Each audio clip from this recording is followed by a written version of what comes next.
বন্ধুরা এই কাঠবিড়ালি দুটো আখরোট নিয়ে ঝগড়া করতে থাকে। ये क्या हो गया?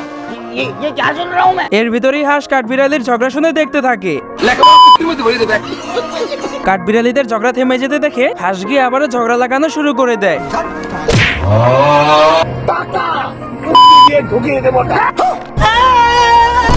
এর ভিতরে হঠাৎ হাঁস কাঠবিড়ালিকে দেখে ভয় পেয়ে যায় এবং হাঁসের সবগুলো আখরোট কাঠবিড়ালি চুরি করে নিয়ে আসে।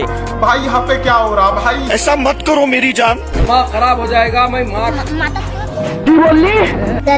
কাঠবিড়ালি হাঁসকে বোকা বানিয়ে সবগুলো আখরোট ঘরে নেওয়ার চেষ্টা করে, কিন্তু হাঁস ঘরের সামনে থাকার কারণে কোনো আখরোটই ঘরে নিতে পারছিল না। তাই কাঠবিড়ালি সবগুলো আখরোট জমা করে হাঁসের উপর দিয়ে নিয়ে যায়।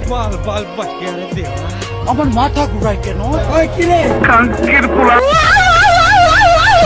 আচ্ছা এর কোনো আত্মীয় স্বজন নাই? ना बेटा, बोलो बेटा।